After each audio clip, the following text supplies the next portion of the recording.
जी sir, नमस्ते sir. नमस्ते। नमस्ते। जी, शुरू करें सर। नमस्ते sir. Good afternoon Raksha ji. Good afternoon. Good afternoon sir. Looking smart. Thank you sir. Good good good. अच्छा, एक क्वेश्चन आपसे, आपके एरिया का है। जी सर। रामदेवरा, रामदेवरा की क्या स्टोरी है वहाँ की? जी सर। सर, रामदेवरा लोक प्रसिद्ध जो लोक देवता है श्री बाबा रामदेव जी, उनकी कर्म भूमि रही है। और यहाँ पर इनका समाधि स्थल है। तो बाबा रामदेव जी का मतलब सबसे बड़ा जो स्थान है वो रामदेवरा को माना जाता है। नहीं, रामदेव जी की क्या स्टोरी है? वो किस तरह से, क्या था उनकी क्वालिटी, क्या थी जिससे वो इतने फेमस हुए? जी सर। सर, रामदेव जी एक प्रसिद्ध लोक देवता थे और उन्होंने समाज की काफी सारी बुराइयों कुरीतियों को दूर किया, जैसे कि सांप्रदायिक सद्भावना के सबसे बड़े एक प्रचारक के रूप में हम रामदेव जी को जानते हैं। उन्होंने हिंदू मुस्लिम के बीच में जो भेदभाव था, जो उनकी आपसी सामंजस्य था, उनको बनाए रखा। और जातिगत जो भेदभाव है उनको मिटाने का प्रयास किया। छुआछूत निवारण के लिए कार्य किया। जैसे कि उनकी एक उन्होंने एक डालीबाई थी, उनको अपनी बहन के रूप में स्वीकार किया। तो इससे पूरे समाज में सर एक सकारात्मक भावना पैदा हुई और सभी लोगों के बीच में वो लोक देवता के रूप में प्रसिद्ध हुए सर। किनके? नहीं, लोक देवता की बात मत कीजिए आप। पर्सनली, पर्सनल लाइफ क्या थी, वो किसके लड़के थे, क्या था उनकी? सर, रामदेव जी का जन्म बाड़मेर के उंडू काश्मीर गांव में हुआ था। बाड़मेर में और हुआ वो या जैसलमेर में हुआ? सर बाड़मेर में उंडू काश्मीर में हुआ था। और उनके अब पिताजी का स्टडी नाम। करना, शायद स्टडी करना, आई थिंक इसके मामले में मुझे, मैं जहां तक मेरा नॉलेज है कि ये जैसलमेर के राजा के लड़के थे ये। जी सर, थे जैसलमेर के राजपूत वंश में अजमाल जी के बेटे थे। लेकिन सर हम्म। इनका जन्म है वो उंडू कश्मीर में हुआ था, जो बाड़मेर में वर्तमान में बाड़मेर में है सर। अच्छा अच्छा, गुड गुड गुड गुड। हाँ, और फिर ये इस तरह से जो है ना सन्यासी टाइप कैसे बन गए? हाँ सर। सर, वहाँ जन्म होने के तत्पश्चात धीरे धीरे जब उनका विकास होना शुरू हुआ, तो पोखरण के पास जैसे एक भैरव राक्षस नाम के एक अत्याचारी था, तो वहाँ की जो जनता है वो उनके अत्याचारों से त्रस्त थी। तो उनसे मुक्ति दिलाने। भैरव राक्षस नहीं बोलेंगे उनको, भैरव नाम का व्यक्ति था नाम एक। का। जी हम्म। Sorry sir. हम्म। तो सर उनके अत्याचारों से मुक्त करने के लिए रामदेव जी ने कार्य किया। और फिर उन्होंने उनका जो पोखरण जो रियासत थी वो उन्होंने अपनी बहन सुदनाबाई को दहेज में दे दी थी। और हम्म। फिर सर वो बालीनाथ जी के धूने पे आ गए, वहां पे जाके रहने लगे। फिर रूणीचा उन्होंने बसाया और यहीं पर रह के उन्होंने अपना कार्य किया। और वर्तमान में सर रूणीचा के पास ही रामदेवरा गांव स्थित है, जहाँ पे उनकी समाधि स्थल है। हम्म। तो अब इसमें क्या हुआ, एक एक मैं क्लियर कर दूं यहीं पर ही इसको, पॉइंट को, कि एक तो उनकी स्टोरी बोलना है कि ये कहाँ के थे, किसके राजा के पुत्र थे। फिर उनकी जो है ना एटीट्यूड कैसे बदला, उन्होंने डाली बाई को और इनको क्यों एक्सेप्ट किया, समाज की स्टडी की उन्होंने कि ऐसा जी हो रहा है, हिंदू मुस्लिम में भेदभाव बढ़ रहा है, और या मतलब जो है ना आप हिंदू हिंदू हिंदू में जो है ना डिफरेंस पैदा हो रहा है। खास तो ये था, हिंदू हिंदू में डिफरेंस बहुत ज्यादा हो गया था। जी। तो वो एक बहुत बड़ा था। और दूसरा एक भक्ति आंदोलन, उन्होंने जी सर। भक्ति मतलब जो वो हाँ। जो बजाते थे, वो जी एक सर। मतलब इस तरह जो है ना संगीत के माध्यम से या बजाने के माध्यम से उन्होंने संगीत को को माध्यम बना के भक्ति को, या आम लोगों के बीच में जो मतलब ये इसको कहते हैं ना भक्ति भावना, जी उस सर। भावना को उन्होंने जागृत किया है। तो ये तीन चार पांच चीजें बहुत शॉर्ट में बतानी है कि ये अजमल जी के पुत्र थे, जन्म उनका वहां हुआ था। लेकिन ये इन्होंने जब बचपन में ही इन्होंने स्टडी की, तो एक बात तो ये थी कि वहाँ समाज में जो भेदभाव था उसको खत्म करना इनका निश्चय बन गया। दूसरा जो है ना ये भैरव नाम का व्यक्ति था, उसको जो है ना इन्होंने किसी तरह से उसको जो है ना मतलब डिफीट किया, या उसको ये किया, और इस तरह से वो जिससे वो फेमस हो गए, मतलब कि उसको जो है ना मतलब नल वो किया होगा, कैसे भी मारा होगा, वटेवर में भी। तो और दूसरा इन्होंने समाज में जो दो बातें थी खास, तो कि जो जो हिंदुओं में ही बहुत बड़ा जो है ना डिफरेंसेस पैदा हो रहे थे, उसको खत्म किया। और भक्ति का जो है ना मतलब बहुत महत्व को बढ़ाया। तो आम लोगों में, क्योंकि वो राजा के पुत्र होते हुए भी उन्होंने डाली बाई को जो मतलब एक तरह से चर्मकार की लड़की थी, उसको जो है ना उसने एक तरह से बहन माना, और उसके साथ ही वो घूमते थे और प्रचार करते थे धर्म भक्ति का और ये छुआछूत मिटाने का। ये एक बहुत बड़ा कंट्रीब्यूशन था। तो हम जी एक एक तरह से वेग शब्दों का यूज नहीं कर सकते उसके लिए। You should use proper way में कि ये उनके पुत्र थे, वहां हुए थे, और उन्होंने जो है ना मतलब इसको जो है ना कास्टिज्म या इस तरह पैदा पैदा हो रहा था उसको खत्म किया, और भक्ति भावना को बढ़ाया, जिससे लोगों में जो है ना आम लोगों में उनके प्रति बहुत लोक देवता बन गए इसी वजह से। जी is sir, it thank you. Right? एक क्वेश्चन और आपसे, धन निष्कासन के बारे में थ्योरी क्या है, और धन निष्कासन के बारे में क्या जानते हैं आप? सर, धन निष्कासन का सिद्धांत ब्रिटिश कालीन भारत में दादा भाई नौरोजी के द्वारा दिया गया था। उन्होंने अपनी एक बुक थी, wealth of, sorry, un British and poverty in India, उसमें इसके बारे में बताया था। इसके तहत सर जो भारत का धन था वो अ, नदी मार्ग के द्वारा ब्रिटेन में जाता था, तो उसका इसमें वर्णन किया गया है। किसका, किसके मार्ग के द्वारा? नदी नदी जल मार्ग के द्वारा। नदी नदी यूज थोड़ी करेंगे यहाँ से, वो रेवेन्यू इकट्ठा करते थे। आप इसको मैं साथ ही क्लियर कर रहा हूँ कि रेवेन्यू यहाँ से कलेक्ट करते थे, भू राजस्व। भू राजस्व से जो है ना वो जो है ना खरीदते थे यहाँ से मटेरियल। भू राजस्व पैसा इकट्ठा हो गया, वहां से माल खरीदा कच्चा, और कच्चा माल खरीद के कपास खरीदी जैसे, और वहां की इंडस्ट्री के लिए जो कॉटन इंडस्ट्री है मैनचेस्टर में, उस मैनचेस्टर के माल उन्होंने उपलब्ध करा दिया, और फिर उसी उसी माल को वापस आके इंडिया में डाल दिया। तो जी सर। एक तरह से वो रोटेशन बन रहा था कि उससे एक ही मनी से यहीं से अर्न कर रहे हैं, और यहीं से 10 गुना, 10 टाइम, 400 टाइम जो है ना वो अर्न कर रहे थे। तो ये, और उनको कुछ नहीं देना पड़ रहा था। अन ब्रिटिश रूल, मतलब बिना कोई रूल ही नहीं है, कानून ही नहीं, कोई व्यवस्था ही नहीं है। तो आप यहाँ से जो है ना कलेक्ट कर रहे हो, यहीं पर लाकर वापस 10 गुना, 100 गुना जो है ना अर्न कर रहे हो। किस वास्ते? ये बात उन्होंने दादा भाई नौरोजी ने 1867 में कही थी है। और ये जो है ना वहां पर ये पार्लियामेंट, वहां की जो ब्रिटिश पार्लियामेंट में ये भाषण दिया था उन्होंने। यस। हम्म। तो आरपी दत्त साहब ने, और एक जो है ना दादा, वो क्या कहते हैं उनका नाम, व्हाट डू से, महादेव गोविंद रानाडे, मेरे पास है उनकी बुक, वो essays on Indian economics. Mahadev यस गोविंद रानाडे जो कौन थे ये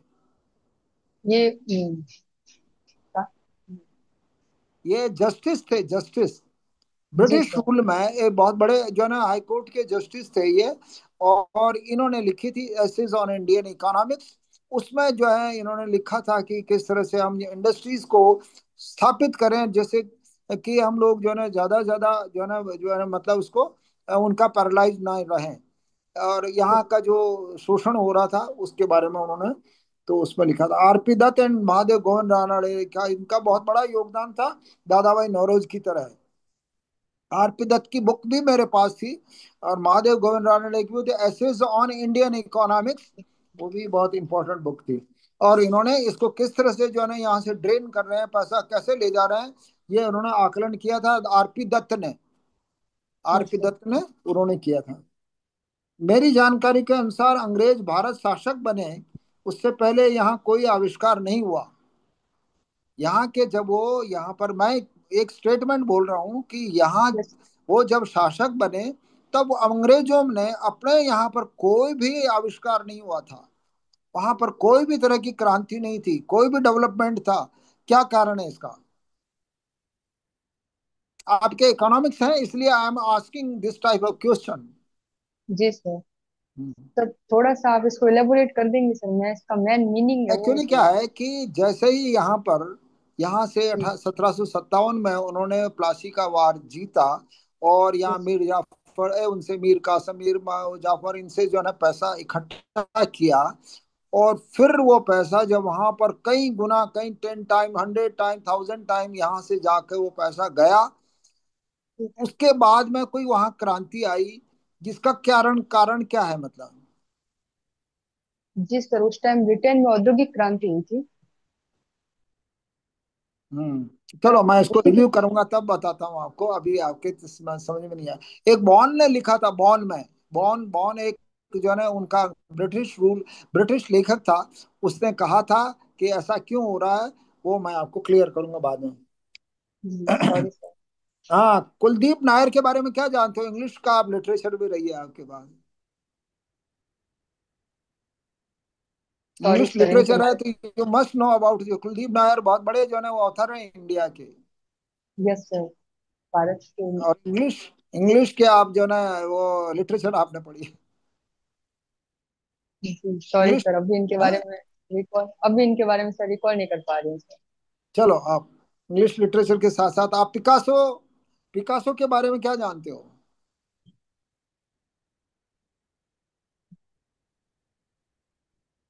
ये ऑथर था या कोई दूसरा या दूसरी तरह का व्यक्ति था? सर माफी चाहूंगी, एग्जैक्ट तो नहीं पता, यदि आप कहें तो मैं अनुमान लगा सकती हूँ सर। हाँ, लगाइए। सर आई थिंक ये चित्रकार थे शायद। हम्म। हाँ, मैं फिर हम्म, क्लियर करूंगा। अच्छा, एक बात बताइए, केनिया कहाँ है, केनिया? केन्या सर दक्षिण अफ्रीकी एक राज्य है, एक राष्ट्र है सर। हम्म, इसकी राजधानी क्या है? केन्या, सॉरी सर एग्जैक्ट नहीं पता है सर। हम्म। अच्छा, मैं आपका रिव्यू भी कर लेते हैं आपका साथ साथ ही। आपने वो जो है, मैं इसमें वो ये क्वेश्चन आपसे आस्क नहीं किया, मतलब पूछा नहीं था, पर लेकिन शायद पहले पूछा था कि आप सिंगिंग का आपका जो है ना वो है, तो यस आपसे ये सर। पूछ सकते हैं वो लोग कि आप एक दो लाइन, एक लाइन पढ़ आप जो है ना बोल के सुनाइए।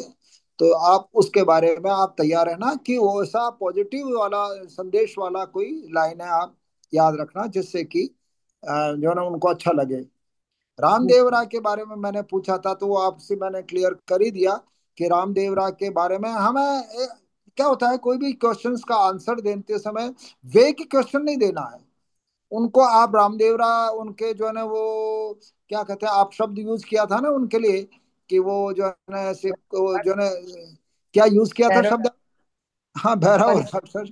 एंड एक शब्द और यूज किया था आपने कि वो जो है देवता थे, ऐसा नहीं बोलते हैं। वो इस तरह के थे कि वो संत थे, और वो संत इसलिए बने थे कि वहां पर उन्होंने ये स्टडी किया।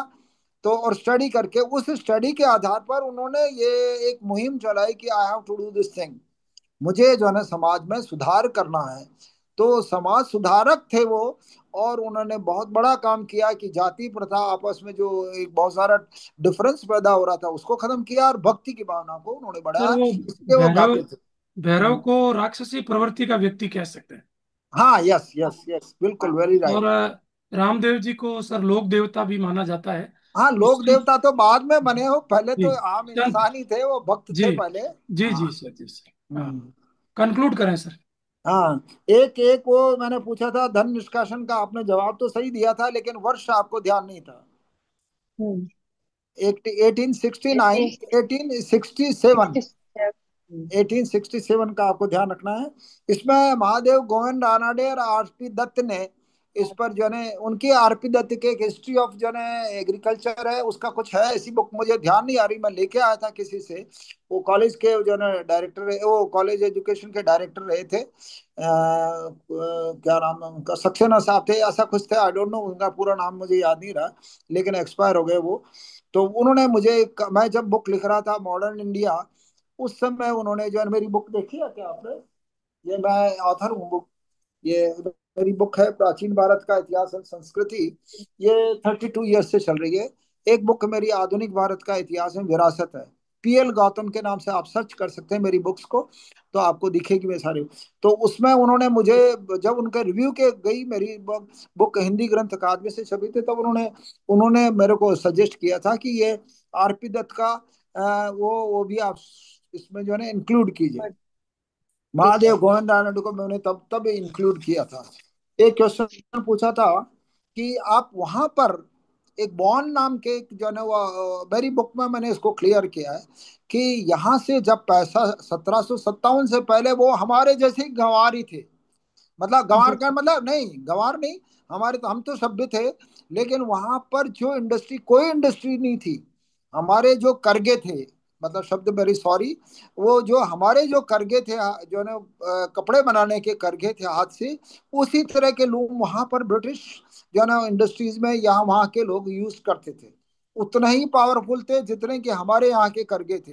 हमारे शिप्स जितने पावरफुल नहीं थे, उस मतलब जितने पावरफुल थे उससे हम्म, कमजोर थे वहाँ के शिप जो है ना, वहाँ जो यात्रा के लिए जो है नेविगेशन के लिए यूज करते थे, वो भी हमारे से बढ़िया नहीं थे। तो ये दो बातें जो है उसने बॉन्ड ने लिखी कि हमारे कॉर्टराइट ने या इन्होंने जिन्होंने जो आविष्कार किया है इसका क्या कहते हैं करघों का, तो वो कर सब बाद की देन है, क्योंकि यहाँ का पैसा पहुंचा। What I am telling, you are following my point, कि यस यहाँ सर। से जब पैसा पहुंचा उस पैसे से उन्होंने डेवलप किया है। चलो। और सारी हाँ, ये जो है ना जेम्स वॉट, हारग्रीव्स या वॉट एवर में भी जितने भी जो है ना वो थे, उनके बाद ही वहां पर पैसा समृद्धि गई, पैसा आया, समृद्धि आई, और उसके आधार पर ही सारे इनोवेशन हुए, इतने सारे जो है ना वो सारे डेवलपमेंट हुए। तो ये बात याद रखने की, वो मैंने आपको इकोनॉमिक्स के आप स्टूडेंट होने के नाते ये बात आपके सामने रखा। एक क्वेश्चन पूछा था मैंने कुलदीप नायर का, और आप इंग्लिश लिटरेचर भी मस्ट, क्योंकि इंडियन जो ना ऑथर है वो इंडियन ऑथर है, तो उन्होंने एक तो लिखा था India after Nehru, between the lines, India after Nehru, between the lines and distant neighbours and tale of the subcontinent. कितनी सारी बुक्स लिखी थी उन्होंने, बहुत फेमस हुए थे वो अपने टाइम के। लेकिन क्योंकि आपके इंग्लिश लिटरेचर आप लिख रहे हो, तो और इनवेरिएबली आप उसको तो कभी हटा नहीं सकते इंग्लिश लिटरेचर शब्द को, तो ये आपको ध्यान रखना है कि कुलदीप नायर के बारे में पूछ सकते हैं। तो India after Nehru, between the lines and distant neighbours, tale of the subcontinent and autobiography beyond the lines. ये चार पांच छह बुक्स है उनकी, वो आप बहुत फेमस बुक जो है ना बुक्स हुई थी अपने की। पिकासो के लिए मैंने पूछा था, पिकासो वास्तव में चित्रकार थे, और इन्होंने पिकासो ने वहां पर शायद इटली इटली में भी बहुत सारे चित्र बनाए थे। आप देखना इसके बारे में, आप देखना। एक केनिया के बारे में पूछा था, केनिया जो है अफ्रीका में है, लेकिन ये ईस्टर्न ईस्टर्न नॉर्थ ईस्टर्न जो है ना उसमें स्थित है, और इन दोनों में वहाँ डिस्टर्बेंस हुआ था अभी थोड़े दिनों पहले।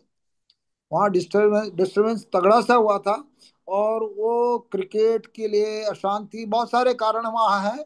लेकिन वहाँ जातीय दंगे भी होते हैं, और जो है ना अमीर गरीबी का बहुत ज्यादा डिफरेंस है वहाँ पर। अमीर लोग के पास बहुत पैसा है, जो कुछ है, और गरीबों के पास बिल्कुल कंगाल है, खाने पीने की समय। तो नैरोबी उनकी राजधानी है, नैरोबी में। हाँ, यस तो उस नैरोबी में ये डिस्टरबेंस हुआ था, राजधानी में भी हुआ था और बाहर भी हुआ था। तो ये आप देखना कि ये इसके बारे में। और ये ये करंट अफेयर्स भी आपको पूछे जाएंगे, जो ललित सर और वो दिनेश जी आपसे पूछेंगे, जी सर। तो उनके बारे में स्टडी करना। बेस्ट जी विशेष, जी। शुभकामनाएं। और कब है आपका इंटरव्यू? सर। 28 जुलाई को। 28th। Yes sir. चलिए, बहुत सारी शुभकामनाएं आपके। You have a time, sufficient time है, तो आपको स्टडी जो है ना ये डे टू डे अफेयर्स को आप जरूर देखना।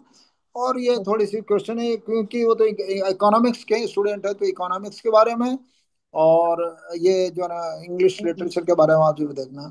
बहुत सारी शुभकामनाएं आपका एज ए होल। बहुत अच्छा है। देखिए क्या होता है, प्रेजेंटेशन के ऊपर डिपेंड करता है कि हाउ यस आप, एक तो क्या होता है कि आदमी क्या कठपुतली जो ना रंगमंच पे काम करता है ना, जो कोई स्टेज पे काम करता है, तो वो अपनी प्रेजेंटेशन को, यही तो उसी का तो पैसा कमाता है वो। तो आपको भी ये सर। एक तरह रंगमंच है। तो आप you have to present yourself, किस तरह से प्रेजेंट करना है आपको। तो आपका जो है ना आपको मुस्कुराहट करके बोलते हो, ये बहुत अच्छी बात है। एंड कॉन्फिडेंस भी बहुत अच्छा है। I wish for the best, best wishes. Thank you sir. Thank you so much.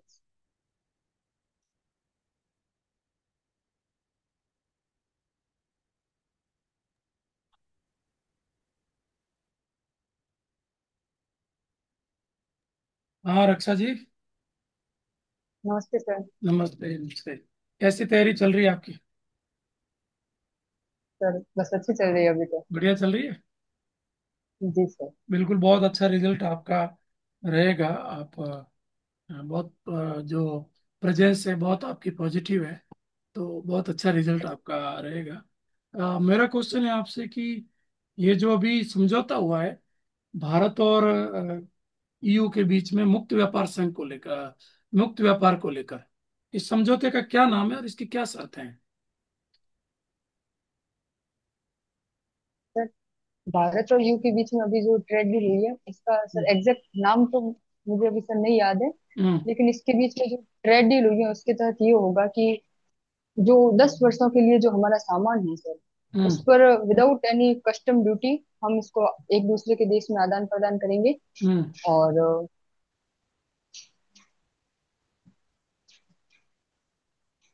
आपका इकोनॉमिक सब्जेक्ट है, जी तब सर। तो ये बहुत जरूरी हो जाता है। देखो आपको, जैसे आगामी 10 वर्षों में बिल्कुल एकदम से खत्म नहीं कर रहे हैं टैरिफ को। उसमें ये लिखा है कि अगले 10 वर्षों में कुछ उत्पादों पर चरणबद्ध रूप से आयात शुल्क को यस। कम किया जाएगा। थोड़ा करेंगे जी फिर सर। कम और करेंगे फिर कम करेंगे ऐसे। और फेज फेज वाइज किया जाएगा, हाँ ये सर। जो समझौता है, इसका नाम है TEPA, TEPA, trade and economic partnership agreement. TEPA नाम है। और ये स्विट्जरलैंड की सहमति के बाद में ये 16 साल यस से प्रक्रिया चल रही थी। तो हाँ ये सर। तो आपके लिए बहुत जरूरी उत्तर था, आपको थोड़ा थोड़ा और अवेयर होइए इनको लेकर, है ना। और अच्छा, इसकी और कोई शर्त है तो बताइए।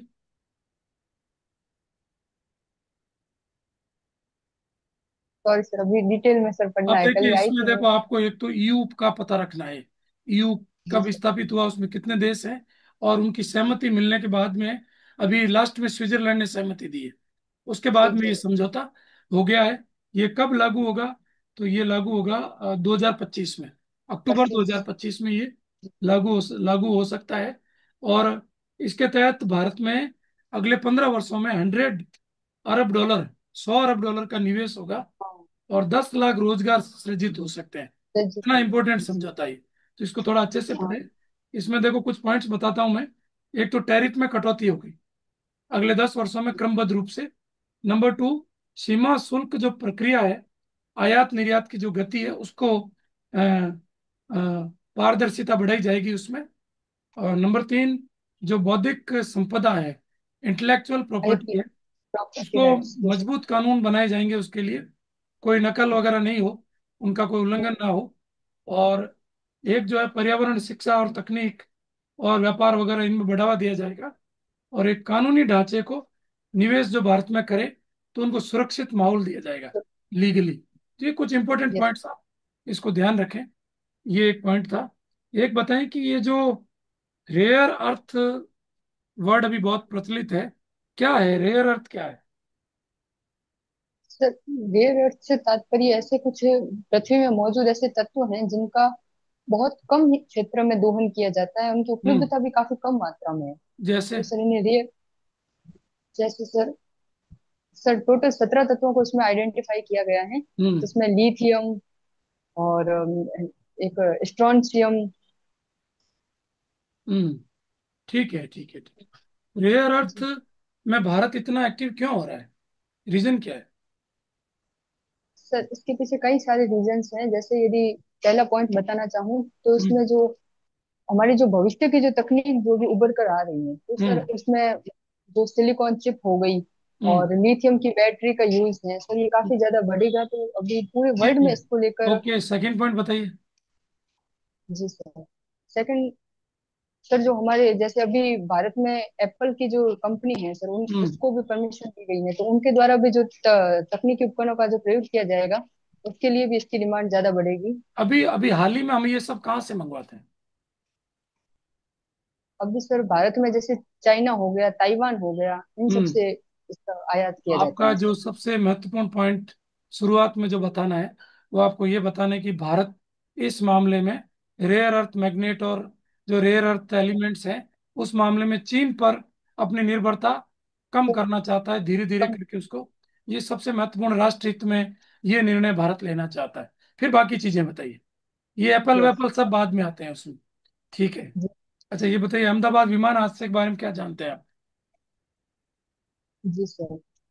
सर सर 12 जून 2025 को हम्म। अहमदाबाद से फ्लाइट लंदन की ओर जा रही थी, उसमें सर कुछ तकनीकी कुछ खामियां रहने की वजह से ये प्लान क्रैश हो गया। और हम्म। कल ही सर इसकी जो रिपोर्ट है, जांच रिपोर्ट है सर, उसके हम्म। कुछ परिणाम सामने आए हैं।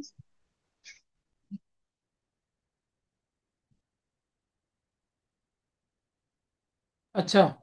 अच्छा, ये विमान का क्या नाम था? सर वो सर बोइंग कंपनी का विमान था, AE-121। सॉरी सर, अभी एग्जैक्ट तो याद वन नहीं है। सेवन वन है ना? हाँ sorry sir, one one seven seven one Boeing company का। ठीक है। अच्छा, इसमें एक जो पायलट था उसने 3 बार एक वर्ड बोला, मेडे मेडे मेडे। मेडे मेडे, ये क्या होता है? सर ये एक चेतावनी सूचक शब्द है, जिसमें जो कॉकपिट में जो बैठे हुए पायलट है, वो सर अपने जो भी उनका जो हेड होता है, या जो केंद्र, मुख्य जो केंद्र होता है जहाँ से जो प्लेन का संचालन किया जाता है, तो वहां पर हम्म। सर अपने प्लेन में हुई कुछ तकनीकी खामियों के बारे में उनको बताने के लिए और आपातकालीन जो सुविधा है या कुछ सलाह के लिए ये शब्द बोला जाता है, ताकि वहां शाब्दिक केंद्र से उनको शाब्दिक अर्थ क्या है इसका? शाब्दिक अर्थ है मदद मदद कीजिए। राइट। मदद। इसको 3 बार बोला जाता है। मदद ये मदद सर मदद। मेडे मेडे मेडे। ठीक है। है। अच्छा, ये बताइए कि अभी एक और आज के न्यूज़पेपर में वर्ड है, स्टैब पोस XDCR। STAB स्टैब, POS पोस XDCR, ये क्या है? देखिए, ये आज के भास्कर में है, ये जी लिखा। जी सर। इतना बड़ा बड़ा है आज ही, आज के भास्कर में। आपको दिख रहा है सही से? जी सर। ये यहाँ लिखा है। Yes sir. तो आपको न्यूज़पेपर में बहुत अवेयर होना चाहिए रक्षा जी। आपका परफॉर्मेंस थोड़ा सा कम हो रहा है पिछली बार की। पढ़ने का टाइम नहीं मिला क्या? नहीं सर, पढ़ तो रही हूँ सर, टाइम का हाँ, तो इशू नहीं है। चलो कोई बात नहीं, आप अच्छा करिए, अभी तो टाइम है आपके पास, 12-13 दिन है। अच्छा कर लेंगे। Yes, देखिए, ये क्या है कि ये एक अलर्ट है, स्टेप पोस्ट XDCR। जी इस अलर्ट का मतलब होता है विमान का संतुलन बनाने वाला जो सेंसर है वो फेल हो सकता है। तो फेल होने का जो सेंसर संकेत दे रहा है उसका एक अलर्ट जारी होता है। और इसी अलर्ट को उन्होंने सुना नहीं, उसको ध्यान नहीं दिया, और ये दुर्घटना हुई। तो ये कोई 2-3 छोटी मोटी सामान्य सी। ठीक है। ये ईगा स्वीटेक का नाम सुना है आपने? ईगा स्वीटेक, जी सर। बताएं। सर हाल ही में इनको विंबलडन का चैंपियन घोषित किया गया है। और ये अच्छा, एक टेनिस प्लेयर है सर। क्या होता है विंबलडन, क्या होता है? सर टेनिस में 4 तरीके के कप होते हैं, जिसमें एक विंबलडन और एक अमेरिकन कप हम्म। और एक सर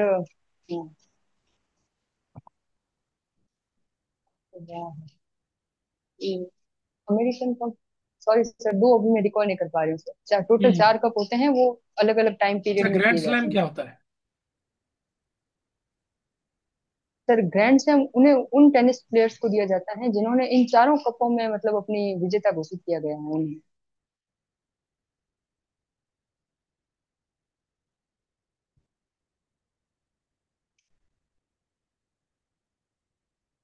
हाँ, ग्रैंड स्लैम किसको कहेंगे?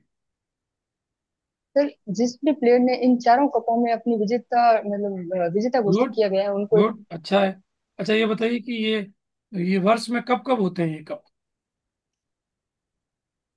सर हाँ सर, एक तो जनवरी में होता है सर, 3 3 महीनों के अंतराल पे होते हैं। अभी सर एग्जैक्ट जो सीक्वेंसिंग है सर, वो नहीं बता ओके पाऊंगी। ओके। अच्छा, इनका जो कोर्ट होता है, जो मैदान होता है, उसके अंदर क्या क्या यूज होता है? मतलब इनमें अलग अलग चीजें अलग अलग जगह यूज होती है, उसको बता पाओगे जी आप? सर। सर पर्टिकुलर कौन से कप में कौन सा होता है ये तो नहीं पता, लेकिन जैसे एक में ग्रास कोर्ट होता है, एक में क्ले कोर्ट होता है। और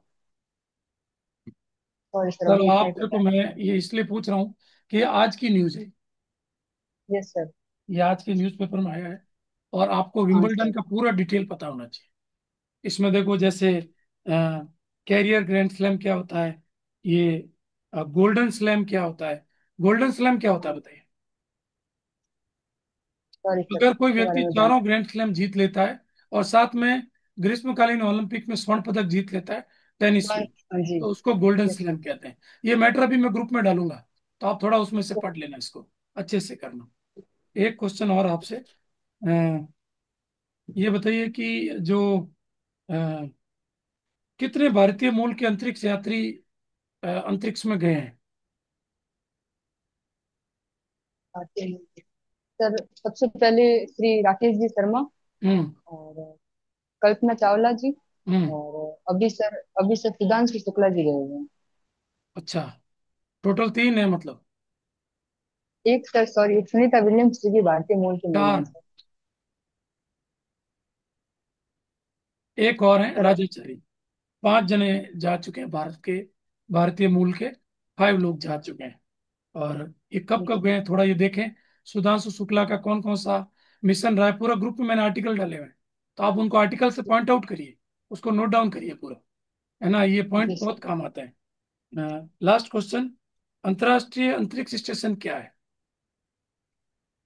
जी सर। सर 1998 में 5 देशों के द्वारा सामूहिक रूप से अ, जो अंतरिक्ष की जो लो अर्थ लिमिट है वहां पर एक स्थापित किया गया स्पेस हम्म। स्टेशन है, हम्म। जिसमें कनाडा, यूएसए और रशिया और सर चाइना, इन 4 देश और एक साथ यूरोपियन एजेंसी है सर, इन सब ने मिलकर ये सब बनाया है। हम्म। और इनका मुख्य उद्देश्य है कि जो अंतरिक्ष बहुत अच्छा संबंधी जो उत्तर है गतिविधियां हैं। रक्षा जी, बहुत अच्छा उत्तर है। बस एक गलती कर दी आपने, इसमें चाइना जोड़ दिया। जी। इसमें चाइना नहीं था, नाम ही इसका यूरोपीय एजेंसी है ना। तो यूरोपीय एजेंसी, और ये जापान, कनाडा, ईयू, रूस, ये लोग हैं इसमें, है ना। चीन का एक हाँ बार आप और देख लेना, इसमें चीन नहीं है। और एक क्वेश्चन और, शुभांशु शुक्ला किस बात पे प्रयोग करेंगे, किन तथ्यों पे अंतरिक्ष में प्रयोग करेंगे? 2 पॉइंट बता दीजिए, जी 2 सर। पॉइंट। सर एक तो माइक्रोग्रेविटी पर, हाँ। और एक सर कोशिकाओं को लेकर उनका कुछ प्रयोग है कि राइट। जब। राइट, इसको आप कहें कि इंसुलिन का effect. Yes sir, number, yes sir. कोशिकाओं पे इंसुलिन का इफेक्ट। नंबर 2, एग्रीकल्चर के वो प्रयोग करेंगे। Yes sir. बाकी ओवरऑल थोड़ा सा करंट आपका इस बार उत्तर पेपर्स पढ़ते नहीं क्या इन दिनों? सर पढ़ तो रही हूँ पर थोड़ा देखो, टाइम पढ़ने है। के लिए, पढ़ने के साथ साथ एक नोट्स खुद के बनाइए। हर न्यूज के 4-5 पॉइंट अपने नोट डाउन करिए, तो वो चीजें याद आती है। जी। डायरेक्ट न्यूज़पेपर पढ़ना याद नहीं आएगा वहां पर, और पढ़ना नहीं है, हाँ याद सर। करना है। उसको कुछ कुछ मेन मेन यस। पॉइंट्स को रट लीजिए, उसको बोलिए, तो वो क्या होगा कि आपका आंसर थोड़ा रिच हो जाएगा। आप अभी जो उत्तर दे यस। रहे हो, इन उत्तरों में आप लगभग 60% के आसपास आपके उत्तर आ रहे हैं। आपको उसको 80% पे यस। ले जाना है। बाकी सबको सब उत्तर नहीं आते हैं। तो ये तो आपका परफॉर्मेंस थोड़ा सा एवरेज है इस बार, मेरे पार्ट में। बाकी सर के पार्ट में अच्छा था। अभी दिनेश सर लेंगे, उसमें आप थोड़ा सा और देखो, कोई भी उत्तर नहीं आए, उत्तर नहीं दे पाए, सॉरी बोलिए। पर फेस पे अभी जो नजर आ रहा है कि एक क्या कहें, ऐसा लगता है कि जैसे आप खुद को थोड़ा डिप्रेस फील कर रही हो, वो नहीं आना चाहिए। क्योंकि आपके नॉलेज का जी। टेस्ट तो हो चुका है, उत्तर आता है यस सर। तो भी ठीक है, नहीं आता तो भी ठीक है। और अभी जैसे स्माइली बैठे हो, ऐसे ही रहे। आपको जी घबराहट तो सर। बिल्कुल दिखा नहीं। आधे घंटे का काम है, बस जी। आधे घंटे मजबूत रहना है। ठीक ठीक है है। सर। ओके, ऑल द जी बेस्ट। सर। जी Dinesh sir. Thank you. Raksha ji, आप रामदेवरा जैसलमेर से हैं? जी सर, नमस्ते। नमस्ते। और फोक सॉन्ग आपकी हॉबी है? जी सर। एक रामदेव जी के बारे में कोई भी जो जो प्रसिद्ध सॉन्ग है वो आप गा के सुनाएंगे? जी सर। नीचे धनिया अजमाल जीरा कौरा माता मैणा देरा लाल रानी नेतल राबर तार मारो हेलो सुनो जी रामा पी, ओ जीवे मारो हेलो सुनो जी रामा पी।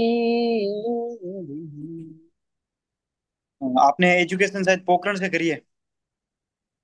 सर 12th तक तो मैंने रामदुरा से की है, कॉलेज मैंने पोखरण से किया है। पोखरण में जो परमाणु परीक्षण हुए थे दो, जी सर। किस ईयर में हुए थे वो, और क्या क्या तारीखें थी उनकी? सर जो पहला परमाणु परीक्षण है वो सर 18 मई 1974 को हुआ था, हम्म। और जो दूसरा परमाणु परीक्षण 13 मई 1998 को हुआ था। उस प्रोग्राम का क्या नाम था? सर पहला जो परमाणु परीक्षण था उसका नाम था ऑपरेशन बुद्धा इस्माइल, और जो सेकंड था उसका नाम था ऑपरेशन शक्ति। ठीक है। और उस समय डॉक्टर एपीजे अब्दुल कलाम ने भी ये कहा था कि जो परमाणु हथियार है वो शांति के हथियार है।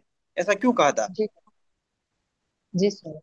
सर ऐसा कहने के पीछे उनका मुख्य तर्क ये था कि जब भी किसी देश के पास परमाणु हथियार होते हैं तो सर उस देश की जो संप्रभुता है, जो उसकी सामरिक जो महत्व है, वो सर कई गुना ज्यादा बढ़ जाता है, क्योंकि जो सामने जो प्रतिद्वंदी देश होगा सर वो उस पर आक्रमण करने से पहले 100 बार सोचने के बारे में सोचेगा। इस वजह से सर ऐसा कहा गया। ठीक है। आप रामदेवरा से है, आपको वहाँ की भौगोलिक परिस्थितियों का, सभी चीजों का अच्छे से नॉलेज है, क्योंकि आप रात दिन वहीं रहते हो। और रामदेव जी जी सर। का मेला लगा है वहाँ पर। बहुत सारी भीड़ भी होती है, क्योंकि अलग अलग स्टेट से, एमपी से, गुजरात से, राजस्थान से काफी लोग वहाँ आते हैं। जी और सर। वहाँ ऐसी अफवाह फैल गई है कि यहाँ पे बॉम्ब रखा हुआ है और अच्छा। लोग वहाँ भागा दौड़ी कर रहे हैं। आप अच्छा। वहाँ एज ए एसडीएम वहाँ पे हैं, क्या करोगे उस स्थिति में? कैसे आप इस चीजों को मैनेज करोगे कि भाई लोगों की वहां जान नहीं जाए? किस तरह से चीजों को मैनेज करेंगे आप? जी सर। तो सबसे पहले ऐसी यदि कोई घटना या ऐसी कोई अफवाह फैलाई जाती है बम की, तो मैं प्रशासनिक स्तर पर अपने जितने भी जो हमारे साथी हैं या प्रशासनिक जो भी विभाग हैं उन सबको सर कोऑर्डिनेट करके उन सभी को ये कहूंगी कि आप अपना जो भी सामान मतलब जो पुलिस जाब्ता है वो सब तैनात कर लीजिए। हम्म। और सेकंड सर, जो यहाँ पर कंट्रोल रूम की व्यवस्था होती है तो सर उसके माध्यम से हम जो विभिन्न स्थान पर जो सूचना केंद्र लगाए जाते हैं उनके माध्यम से ये घोषणा करवाएंगे रामदेवरापुरे में, ताकि जो जो श्रद्धालु लोग आए हुए हैं उनमें किसी प्रकार की ऐसी मिसकंसेप्शन ना हो कि ऐसा कोई बम वगैरह रखा गया है। और तीसरा से सुरक्षा के स्थल पर हम वहां पर जैसे जो बम डिफ्यूज की जो होते हैं तंत्र सर उसको बुलाकर और मेडिकल वगैरह सारी सुविधाएं उपलब्ध करवाने का प्रयास करेंगे सर। कलेक्टर साहब वगैरह है, एडीएम साहब वगैरह है, उनसे भी आप बात नहीं करेंगे? इस सर उच्च स्तरीय जो अधिकारी हैं सर उनसे परस्पर संवाद करके उनको भी इस जो घटना है इसके बारे में हम बताने का प्रयास करेंगे और उनसे भी नहीं, साथ लेने प्रयास नहीं का करेंगे मैडम, बताएंगे ही बताएंगे। बताएंगे। जी हाँ। सर। हाँ। आप इकोनॉमिक्स से हैं, तो इकोनॉमिक्स में एक डिमांड सप्लाई की जो अवधारणा चलती है कि पूरी इकोनॉमिक्स इसी अवधारणा पे बेसिस है।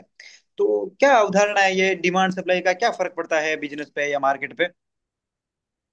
जी सर। सर किसी भी चीज की डिमांड बढ़ने की बढ़ने से एक तो राष्ट्र की अर्थव्यवस्था अच्छी होती है, तो इसके पीछे मुख्य कारण ये है कि जब डिमांड बढ़ेगी तो किसी वस्तु का जो मूल्य है वो बढ़ेगा। आपूर्ति यदि अधिक है तो उसका मूल्य है वो कम हो जाएगा, लेकिन यदि आपूर्ति कम है तो जो मूल्य है सर वो ज्यादा हो जाएगा। और इससे सर देश की अर्थव्यवस्था पर भी काफी इफेक्ट पड़ेगा। यदि अभी जैसे देखा जा रहा है कि जैसे कोविड के टाइम पर या किसी युद्ध के समय, महामारी के समय जब आपूर्ति कम होती है तो सर मांग तो बढ़ती है लेकिन उस वस्तु की जो कीमत है सर वो काफी ज्यादा बढ़ जाती है। इससे सर अर्थव्यवस्था पर भी काफी नेगेटिव इम्पैक्ट देखा भी जाता है। तो सर इन दोनों के बीच में संतुलन करने का प्रयास किया जाता है। जब डिमांड बढ़ती है तो कहते हैं कि बिजनेस को फायदा होता है। क्या यस सर। एक्सेसिवली जब डिमांड बढ़ती है तो बिजनेस को फायदा होता है तब भी? सर एक्सेसिव तो सर किसी भी चीज के लिए नकारात्मक है, लेकिन यदि संतुलित रूप से यदि डिमांड बढ़ रही है तो निश्चित रूप से सर वो जीडीपी में वृद्धि करने में सहायक होता ठीक है। जब मार्केट में डिमांड बढ़ती है तो महंगाई भी बढ़ती है। तो क्या है। Yes sir. जो सरकार है या फिर आरबीआई है, उसके लिए क्या मेजर्स अपनाती है जिससे कि महंगाई को कंट्रोल में किया जा सके? सर इसके लिए आरबीआई के द्वारा मौद्रिक नीति संबंधी उपाय किए जाते हैं, हम्म। जिसमें कुछ संख्यात्मक मापदंडों का यूज किया जाता है और कुछ गुणात्मक मापदंडों का यूज किया जाता है। जैसे क्या संख्यात्मक में क्या देखा रेट जाए अभी अभी जो टारगेटेड रेट क्या है इन्फ्लेशन की? सर इन्फ्लेशन की अभी सिर्फ 4 ± 2% डिसाइड की गई है केंद्रीय बैंक के द्वारा। किसने डिसाइड किया? जो सर ये भारत सरकार जो आरबीआई को है वो सर दिशा निर्देश देते हैं इस संबंध में। भारत अभी सरकार डिसाइड कर। ये एक कमिटी गठित हुई थी इस संबंध में जिसने इसकी सिफारिश की थी।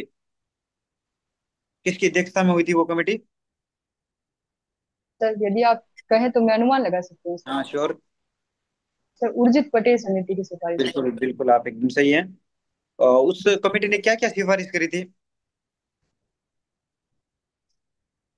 सर उसमें जैसे पहले जो मौद्रिक नीति, उसके तहत सर एक एमपीसी यानी मौद्रिक नीति समिति का गठन किया गया था। ठीक है। और पहले जैसे जो उस जो आरबीआई के द्वारा है उस वार्षिक आधार पर बैठक का आयोजन किया जाता था। तो इसमें अभी इसमें बाई मंथली कर दिया गया है, जिसमें साल में टोटल 6 बैठकें होंगी। और और सर इसका, सॉरी सर अभी मुझे इतना ही रिकॉल हो पा रहा है। जो मौद्रिक नीति समिति है उसका स्ट्रक्चर क्या है? जी सर।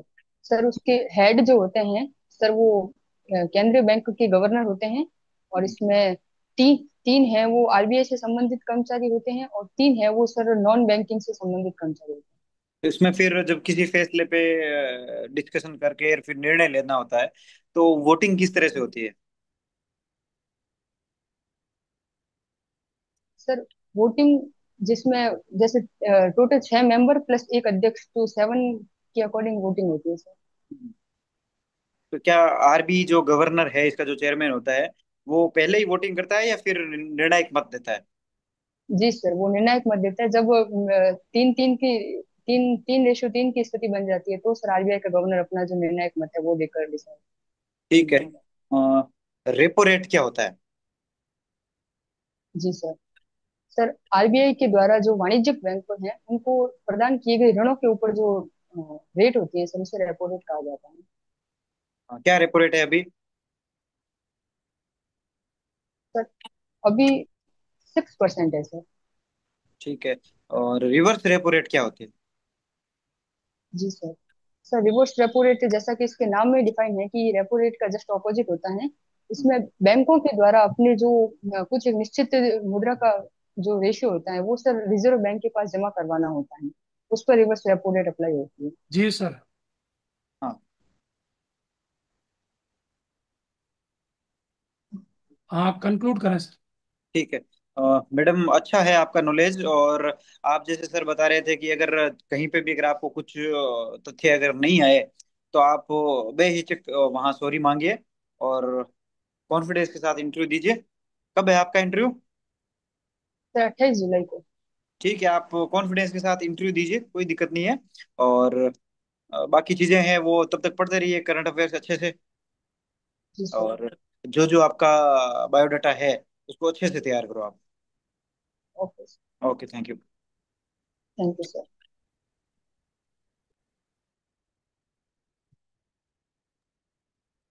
हेलो रक्षा जी, आपको बहुत सारी शुभकामनाएं, best wishes. Thank you sir. Sir Raksha ji थोड़ा सा असहज नजर आ रही है। थोड़ा नहीं सा नहीं घबराई सर। हुई नजर आ रही है सर। नहीं नहीं थोड़ा नहीं, अच्छा। थोड़ा अच्छा ही इनको करेंगी, अच्छा करेंगी, ये तो ऐसी कोई इनको बात नहीं। इनको सजेस्ट करें सर। नहीं, अच्छा करेंगी, कोई प्रॉब्लम नहीं है।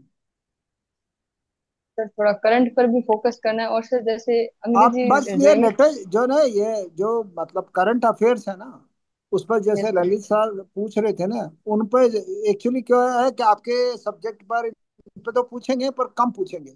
आजकल कम करंट पूछना। अफेयर्स बहुत ज्यादा इंपॉर्टेंट होता है ना। तो करंट जी अफेयर्स सर। जो है, माननीय प्रधानमंत्री जी की यात्रा है, जो डे टू डे अफेयर्स है, अंतरिक्ष का है, जो भी है, सारे वो सारी चीजों पर जरूर पूछा जाएगा। तो उस पर आप जी जरूर सर। कंसंट्रेट करना। न्यूज़ पेपर तो आप उसको, आपने ललित साहब ने बहुत बढ़िया कही है कि आप पॉइंट वाइज लिख दीजिए उनको, और वो जो है ना डिटेल में आप लिखेंगे ना रोजाना, मतलब उसके जी पॉइंट सर। वाइज लिखेंगे तो आपको फॉलो हो जाएंगे, इसमें कोई आपको प्रॉब्लम मैटर नहीं मिल है। जाएगा रेखा रक्षा जी। कुछ हम्म, मटेरियल मैं और जी ग्रुप सर। में डालूंगा अभी। ठीक हम्म। है। जी सर। जी ओके रक्षा सर। जी गौतम के सर। मेनली मेनली सर, मैं मेरे अनुभव से थोड़ा बताना चाहूंगा कि रक्षा जी के मेनली इशू ये हुआ कि जब सर ने शुरू में पूछा तो वहां पे थोड़े ज्ञान का अभाव था। उस वजह से ये थोड़ा कॉन्फिडेंस इनका कम हो गया। तो मैडम, जैसे मेरा अनुभव ये था कि जब 2018 में मैंने ये इंटरव्यू दिया था आरएस वाला, तो उसमें जी शुरू से सर। हिस्ट्री के क्वेश्चन पूछे गए थे, साउथ इंडियन हिस्ट्री से। जी तो सर। मुझे वहाँ नॉलेज इतना था नहीं, क्योंकि अपने आरएस में जो कल्चर है केवल वही पढ़ते हैं। लेकिन उन्होंने वहाँ किंगडम के बारे में, इनके बारे में चीजें पूछनी शुरू कर दी। तो जी वही है कि सर। अपने पास खोने के लिए कुछ नहीं है। उस दिन अपन अपना जितना बेस्ट दे सकते हैं उतना बेस्ट दे दीजिए। जो क्वेश्चन पूछा नहीं आ रहा है उसमें माफी बोल के आप निकलिए, वहां उलझने की आवश्यकता नहीं है। क्योंकि आप उलझोगे, आपका वहाँ नॉलेज कम है, तो आपका जो टाइम है वो बहुत ज्यादा कंज्यूम हो जाएगा वहां। अगर आपको नहीं आ रहा, आप माफी बोलिए, अगले क्वेश्चन पे जाइए। और आम आदमी की ये नेचर यही रहता है कि भाई जब आपको हार्ड पूछा आपको नहीं आ रहा तो वो सिंपल की तरफ जाएगा ही जाएगा। ऐसा नहीं होगा कि भाई आपको टफ पूछा और आपको नहीं आया तो मैं अगला और टफ पूछूंगा। ऐसा कभी नहीं होता। तो जब पहले मेंबर ने इस तरह से पूछा तो वो थोड़ा मेरा ठीक नहीं रहा। फिर आगे जो मेंबर ने पूछा उन्होंने चला के खुद ही पूछ लिया। तो आप बता दीजिए कि कहाँ पे आप पे बात की जाए। तो वहां यस। अपन चूज कर सकते हैं कि भाई मुझे कहाँ बात करनी है। तो यस आप, आपका दिन है, आपके लिए खोने के लिए अपने पास कुछ नहीं है, पाने के लिए सब कुछ है। उसके साथ कि भाई एट दैट मोमेंट आपको क्या क्वेश्चन पूछे जा रहे हैं बस उसी पे आपका फोकस होना चाहिए। पीछे क्या हुआ आगे क्या होगा उसको अपन नहीं नहीं सोचना है अपने को। जी सर, बिल्कुल। Thank you sir.